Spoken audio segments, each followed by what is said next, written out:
Very good morning all of you. Welcome to our physics class. Today we can do exercise portion of second chapter. Okay. I will send you photos of textbook. Then it will be easy for you for your understanding. Okay. So first fill in the blanks. The quantities which are unique and do not depend on other quantities are called dash quantities. അതായത് unique ആയിട്ടുള്ള quantity ആയിരിക്കും, അവർ വേറെ ഒരു ക്വാണ്ടിറ്റീസിനെ depend ചെയ്യത്തില്ല. അങ്ങനത്തെ ക്വാണ്ടിറ്റീസിൻ്റെ പേരെന്തോ നമ്മൾ പഠിച്ചതല്ലേ അല്ലേ?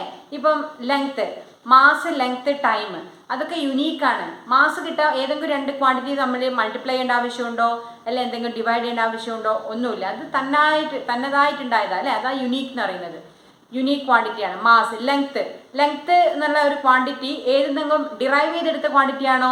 അതായത് ഏതെങ്കിലും രണ്ട് ക്വാണ്ടിറ്റിയോ അല്ലെങ്കിൽ വേറെ ഏതെങ്കിലും ക്വാണ്ടിറ്റിയോ തമ്മിൽ ഉള്ള എന്തെങ്കിലും മൾട്ടിപ്ലിക്കേഷനോ ഡിവിഷനോ ചെയ്തൊക്കെ എടുക്കുന്നതാണോ ലെങ്ത്ത്? അല്ല. മാസ്, ലെങ്ത്ത്, ടൈം എന്ന് പറഞ്ഞാലോ അതും വേറെ ഒന്നും കിട്ടുന്നില്ല. ടൈം തന്നെയാണ് അല്ലേ? യുണീക്കാണ്. അത് വേറെ രണ്ട് ക്വാണ്ടിറ്റി മൾട്ടിപ്ലൈ ചെയ്തിട്ടോ അല്ലെങ്കിൽ ഡിവൈഡ് ചെയ്തിട്ടോ ഒന്നും കിട്ടുന്നതല്ല, സം ചെയ്തിട്ടോ ഒന്നും കിട്ടുന്നതല്ല. അത് യുണീക്കായിട്ടുള്ളൊരു ക്വാണ്ടിറ്റിയാണ് ടൈം. അപ്പോൾ മാസ്, ലെങ്ത്ത്, ടൈം ഇതുപോലെയുള്ള യുണീക്കുമായിട്ടുള്ള ക്വാണ്ടിറ്റീസിൻ്റെ പേരെന്തുവാ? മിസ് പറഞ്ഞതായത് അല്ലേ? എന്താ മെയിൻലി 2 types ഓഫ് ക്വാണ്ടിറ്റി നമ്മൾ പഠിച്ചേക്കുന്നത്. ഏതൊക്കെയത്? What are they? Fundamental quantities and derived quantities. അപ്പോൾ ഈ എല്ലാ കാര്യങ്ങളും മാസ്, ലെങ്ത്ത്, ടൈം ഇതൊക്കെ മാസ്, ലെങ്ത്, ടൈം ഇതൊക്കെ ഏതിലാണ് പെടുന്നത്? ഫണ്ടമെൻ്റൽ ക്വാണ്ടിറ്റിയിൽ അല്ലേ? ഫണ്ടമെൻ്റൽ. മറ്റേതൊക്കെയാണെങ്കിൽ ഡിറൈവ്ഡ് ക്വാണ്ടിറ്റി പെടും. So the quantities which are unique and do not depend on other quantities are called dash fundamental quantities. Okay. Decameter is a dash of meter. Decameter അതെങ്ങനെയാണെന്നറിയോ? 10 മീറ്ററിൻ്റെ പേരാണ് ഒരു decametre. Okay, 10 metre equal to 1 decametre. അതായത് 10 metre ചേർന്ന് കഴിഞ്ഞാൽ കിട്ടുന്നതാണ് 1 decametre. നമുക്കിപ്പോൾ kilometre അറിയാം അല്ലേ? നമ്മൾ ഇവിടുന്ന് ആലപ്പുഴയിലെ ഡിസ്റ്റൻസ് ഒക്കെ കിലോമീറ്റർ അല്ലേ പറയാം. അപ്പോൾ കിലോമീറ്ററിന് എത്ര മീറ്റർ ഉണ്ട്? 1000 മീറ്റർ ചേർന്നിട്ടാണ് ഒരു kilometre. Okay, 1000 metre equal to 1 kilometre. 1000 metre ചേർന്നിട്ടാണ് ഒരു കിലോമീറ്റർ. മീറ്റർ എന്ന് വെച്ചാൽ എന്താ? ഏകദേശം മിസ്സിൻ്റെ കൈൻ്റെ ഒക്കെ ഈ ഒരു അളവാണ് മീറ്റർ. അപ്പോൾ ഇങ്ങനത്തെ 1000 എത്രയുണ്ടാവും? ഓക്കെ, ഇങ്ങനത്തെ 1000 മീറ്റേഴ്സ് ചേർന്നിട്ടാണ് ഒരു കിലോമീറ്റർ ഉണ്ടാകുന്നത്. 10 മീറ്റർ ഇപ്പോൾ ഇതുപോലത്തെ കൈയില്ലേ, ഇവിടെ കൈൻ്റെ ഇവിടുന്ന് മുതൽ ഇവിടം വരെ ഉള്ള ഒരു അടിച്ച്. ഓക്കെ, അങ്ങനത്തെ 10 മീറ്റേഴ്സ് ചേർന്നിട്ട് കിട്ടുന്ന ഒരു അത് 10 ടൈംസ് റിപ്പീറ്റ് ചെയ്യും. അപ്പോൾ ഒരു നിങ്ങളുണ്ടാവുമല്ലോ, ആ ലെങ്ത്തിൻ്റെ പേരാണ് 1 ഡെക്കാമീറ്റർ. അല്ലെങ്കിൽ തന്നെ ഡെക്ക എന്ന് വെച്ചാൽ എപ്പോഴും എന്താണ്? 10 ഉദ്ദേശിക്കുന്നത്. ഡെക്ക. കിലോ എന്ന് വെച്ചാൽ 10⁻³ എഴുതാം, അത് ഓർക്കണ്ട. അപ്പോൾ ഡെക്കാമീറ്റർ എന്ന് വെച്ചാൽ 10 metre equal to 1 decametre. 1000 metre വലിയ ദൂരം അല്ലേ? 1000 ടൈംസ് ഇത് റിപ്പീറ്റ് ചെയ്യും. എൻ്റെ കൈൻ്റെ ഇത്രയും ദൂരം റിപ്പീറ്റ് ചെയ്യും. 1000 ടൈംസ് റിപ്പീറ്റ് ചെയ്യുമ്പോഴാണ് 1 കിലോമീറ്റർ കിട്ടുന്നത്. 10 ടൈംസ് റിപ്പീറ്റ് ചെയ്യുമ്പോഴാണ് ഒരു 1 ഡെക്കാമീറ്റർ കിട്ടുന്നത്. ഓക്കെ, അപ്പോൾ 10 മീറ്റർ ഈക്വൽ ടു 1 ഡെക്കാമീറ്റർ. അങ്ങനെ നമുക്കറിയാം. അപ്പോൾ അതെന്താ? Multiple of metres. അപ്പോൾ ഡെക്കാമീറ്റർ എന്ന് വെച്ചാൽ എന്താ? മീറ്ററിൻ്റെ മൾട്ടിപ്പിൾ ആണ് അല്ലേ? മൾട്ടിപ്ലൈ ചെയ്തിട്ട് 10 ടൈംസ് മൾട്ടിപ്ലൈ ചെയ്യുമ്പോഴാണ് ഒരു ഡെക്കാമീറ്റർ കിട്ടുന്നത്. അപ്പോൾ മീറ്ററിൻ്റെ മൾട്ടിപ്പിൾ ആണ് എന്ത്? ഡെക്കാമീറ്റർ. ഇനി സെക്കൻഡ് ക്വസ്റ്റ്യൻ നോക്കിക്കേ. Decametre is a dash of metre. മീറ്ററിൻ്റെ എന്താണ് ഡെക്കാമീറ്റർ എന്നുള്ളത്? എന്താണ്? Multiple. Okay, decametre is a dash of metre, multiple of metre. ഇനി third question. Dash kilogram equal to 1 ton. ഒരു ടൺ, ഒരു ചാക്കൊക്കെ നമ്മളിപ്പം റൈസിൻ്റെ ചാക്ക്, അരിയുടെ ഒക്കെ ചാക്ക്, അതൊക്കെ അളക്കുന്നത് എങ്ങനെയാണ്? ടണ്ണാന്ന് പറയുന്നത് അല്ലേ? അപ്പോൾ എത്ര ടണ്ണാണ്, എത്ര കിലോഗ്രാം ചേർന്നാലാണ് ഒരു ടൺ ഉണ്ടാവുന്നത്? 1000. ഇപ്പം വലിയ ഇപ്പം എലിഫൻറ്റ് വെയിറ്റ് ഒക്കെ നമുക്ക് കിലോഗ്രാം പറയാൻ പറ്റുമോ? ഇല്ല, ടണ്ണിലാണ് പറയാം. Okay, ton,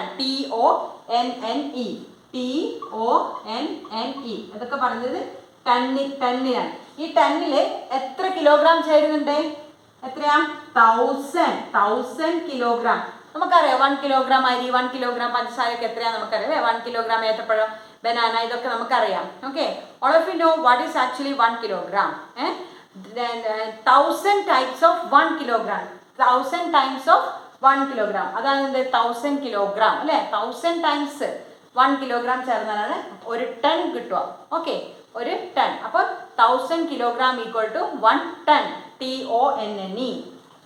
What is the question? Dash kilogram equal to 1 ton. How many kilogram consist in 1 ton? 1000 kilogram. Okay.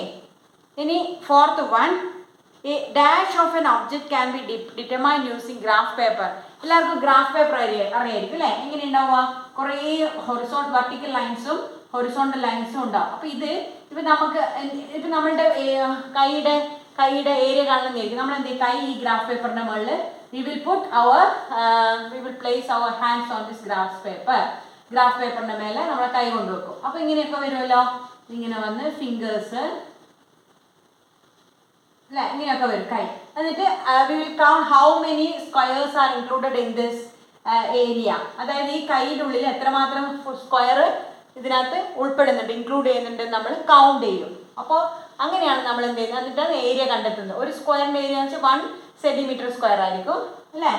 അതാണ് അതിൻ്റെ കണക്കുണ്ട്, അതൊക്കെ പിന്നെ പഠിക്കും. അപ്പോൾ ഏരിയ ഇപ്പോൾ കൈയുടെ ഏരിയ, അങ്ങനെ ഏരിയ കണ്ടെത്താൻ വേണ്ടി യൂസ് ചെയ്യുന്ന സാധനമാണ് എന്ത്?